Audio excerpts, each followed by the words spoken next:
हरे कृष्णा, राधे राधे। कान्हा जी की कृपा सदैव आप सब पर बनी रहे। आपका दिन शुभ और मंगलमय हो। आज के अध्याय का शुभारंभ करेंगे पंच भीखु व्रत की कथा के साथ। वैसे तो कार्तिक मास के सभी दिनों में उपवास किया जाता है, एक समय भोजन किया जाता है जिसे तारा भोजन कहते हैं। पूरे महीने में यदि आप सभी कार्तिक मास के नियमों का पालन ना कर पाए, जो लोग ऐसे हैं कार्तिक मास के नियमों का पालन ना कर पाते हो, कार्तिक स्नान ना कर पाते हो, तारा भोजन ना कर पाते हो, क्योंकि कार्तिक के महीने में बहुत सारी वस्तुएं ऐसी होती हैं जिनका त्याग किया जाता है। पूरे महीने में अगर आप इन वस्तुओं का त्याग ना कर पाए तो आपको कार्तिक मास समाप्त होने के 5 अंतिम दिन यानी देव उठान एकादशी से लेकर कार्तिक पूर्णिमा के दिन तक आपको कार्तिक मास के नियमों का पालन करना चाहिए। ऐसा करने से भी पूरे महीने में किए गए व्रत, उपवास, पूजा पाठ और नियमों के पालन का पुण्य प्राप्त हो जाता है।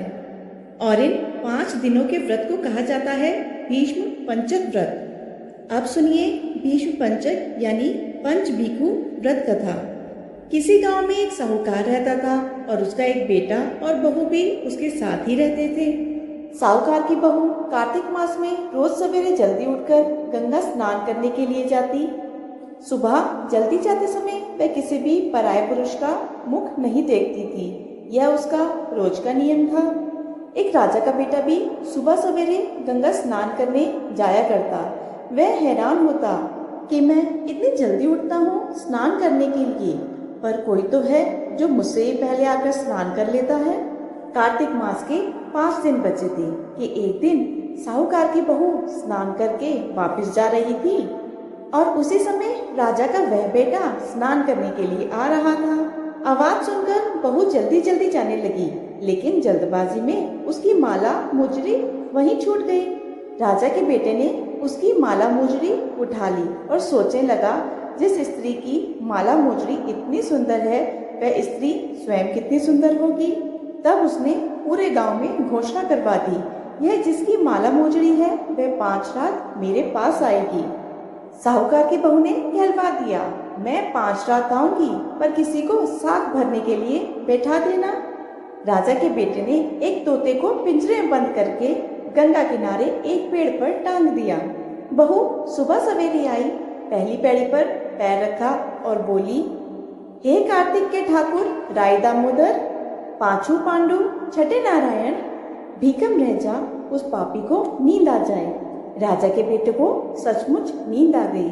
बहू स्नान करके चलने लगी तो तोते से बोली, सुबह सुबह तेरे गल डालूंगी हीरा, मेरी साग भरियो वीरा। सुबह बोला कि कोई वीर भी साग भरता है क्या? वह फिर बोली, सुबह सुबह सुबह तेरे पग घालूंगी नेवर, साग भरियो मेरे देवर। सुबह ने कहा, ठीक है भाभी, मैं तेरी साख रखूंगा। वह तो कहकर चली गई। राजा का बेटा हड़बड़ाकर उठा और सुबह से पूछा, सुबह सुबह वह आई थी, कैसी थी? सुबह बोला, आभा की सी बिजली, होली की सी झल, केला की सी कामिनी, गुलाब सा रंग। राजा का बेटा सोचने लगा कि न जाने कैसे मुझे नींद आ गई। अगले दिन राजा के बेटे ने सोचा कि आज मैं अपनी उंगली में चीरा लगाऊंगा, इससे मुझे नींद नहीं आएगी। अगले दिन राजकुमार उंगली चीर कर लेट गया।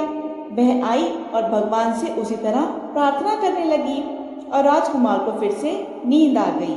वह स्नान करके फिर से वापस चली गई। सुबह राजकुमार ने तोते से फिर पूछा तो उसने वही सारी बातें दोहरा दी। अब राजकुमार बोला कि मैं आज रात को आंखों में मिर्ची डालकर बैठूंगा। रात में वह मिर्ची डालकर बैठ गया। साहूकार की बहू फिर से आई और उसने प्रार्थना करी, जिससे राजकुमार को फिर से नींद आ गई। राजकुमार ने तोते से बहू के आने की बात पूछी, उसने फिर बता दी। राजकुमार अब फिर सोचने लगा कि आज मैं बिना बिस्तरे के ही बैठूंगा और रात को बिना बिस्तरे के बैठ गया। अब जब साहूकार की बहू फिर से स्नान करने आई तो उसने भगवान से प्रार्थना की और राजकुमार को फिर से नींद आ गई। जब वह नहाकर जाने लगी तो आंख बंद करके चली गई। राजकुमार जब उठा तो वह जा चुकी थी। राजकुमार फिर सोच में पड़ गया और सोचने लगा कि आज मैं अंगीठी जलाकर बैठूंगा, जिससे नींद नहीं आएगी। फिर वह रात को अंगीठी रखकर बैठ गया। साहूकार की बहू आई और वह भगवान से प्रार्थना करने लगी कि आपने 4 रहते तो निकाल दी प्रभु, अब यह रात भी निकाल दो।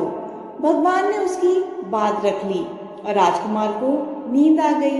जब वह नहाकर जाने लगी तो तोते से बोली कि इस पापी को कह देना कि 5 रातें पूरी हो चुकी है, वह मेरे मोतियों की माला मेरे घर भिजवा दे।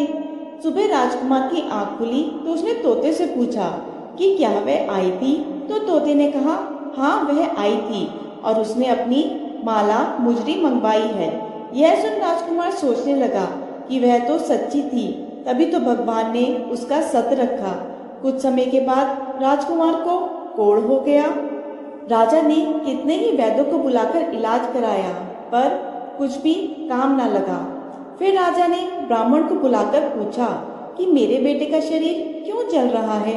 ब्राह्मण ने विस्तार से सारी बात राजा को बताई कि इसने क्या किया था। ब्राह्मण ने कहा कि इसने पतिव्रता स्त्री पर बुरी नजर डाली, इसलिए यह इस रोग से पीड़ित हुआ है। फिर राजा ने ब्राह्मण से राजकुमार के ठीक होने का उपाय पूछा तो ब्राह्मण ने कहा कि उस साहूकार की बहू को धर्म की बहन बनाए और रोज उसके नहाए हुए जल से यह स्नान करे तो राजकुमार ठीक हो सकता है। राजा साहूकार की बहू की माला लेकर साहूकार के घर गए और बोले कि यह माला मुजरी आपकी पुत्रवधू की है, इसे ले लें और आपकी बहू के नहाए हुए जल से मेरे बेटे को नहला दे। साहूकार ने बोला कि मेरी बहू तो किसी पराये पुरुष का मुंह तक नहीं देखती, आप उसे इस नाली पर बिठा दीजिए। जब वह ऊपर नहाएगी तब नीचे इस नाली के पानी से आपका पुत्र नहा लेगा। राजकुमार ने ऐसा ही किया और कुछ समय बाद उसका शरीर चंदन सा हो गया। पंचभीखु देवता, जैसे आपने साहूकार की पुत्रवधू की सत रखा वैसे ही सभी की रखना। पूनो नहाई पड़वा नहाई, 5 रतन पंच तीरथ, पंच भीकम नहाई, 1 टका मेरी गांठ में सुनियो रघुराई। आधे का लाई आंवला आधे की राई दामोदर सांवला, जिसने सृष्टि रचाई। राजा के घर उतरी पुत्री बनाई, राजा लाया ब्याह के रानी बनाई। 4 चक्कर 4 मकर 4 दिए की लौ, मैं तुझसे पूछूं श्री कृष्ण जी कब निस्तारा होए। जब आएगा कार्तिक का महीना तब निस्तारा होए। प्रेम से बोलिए कार्तिक के राय दामोदर की जय। ये थी आज की वीडियो। आशा है आपको वीडियो पसंद आई होगी। वीडियो पसंद आई तो वीडियो को लाइक ज़रूर कीजिएगा। आपका एक लाइक मेरे लिए बहुत ही महत्वपूर्ण होता है। कमेंट बॉक्स में जय श्री हरि लिखकर चैनल को सब्सक्राइब जरूर कीजिएगा। धन्यवाद।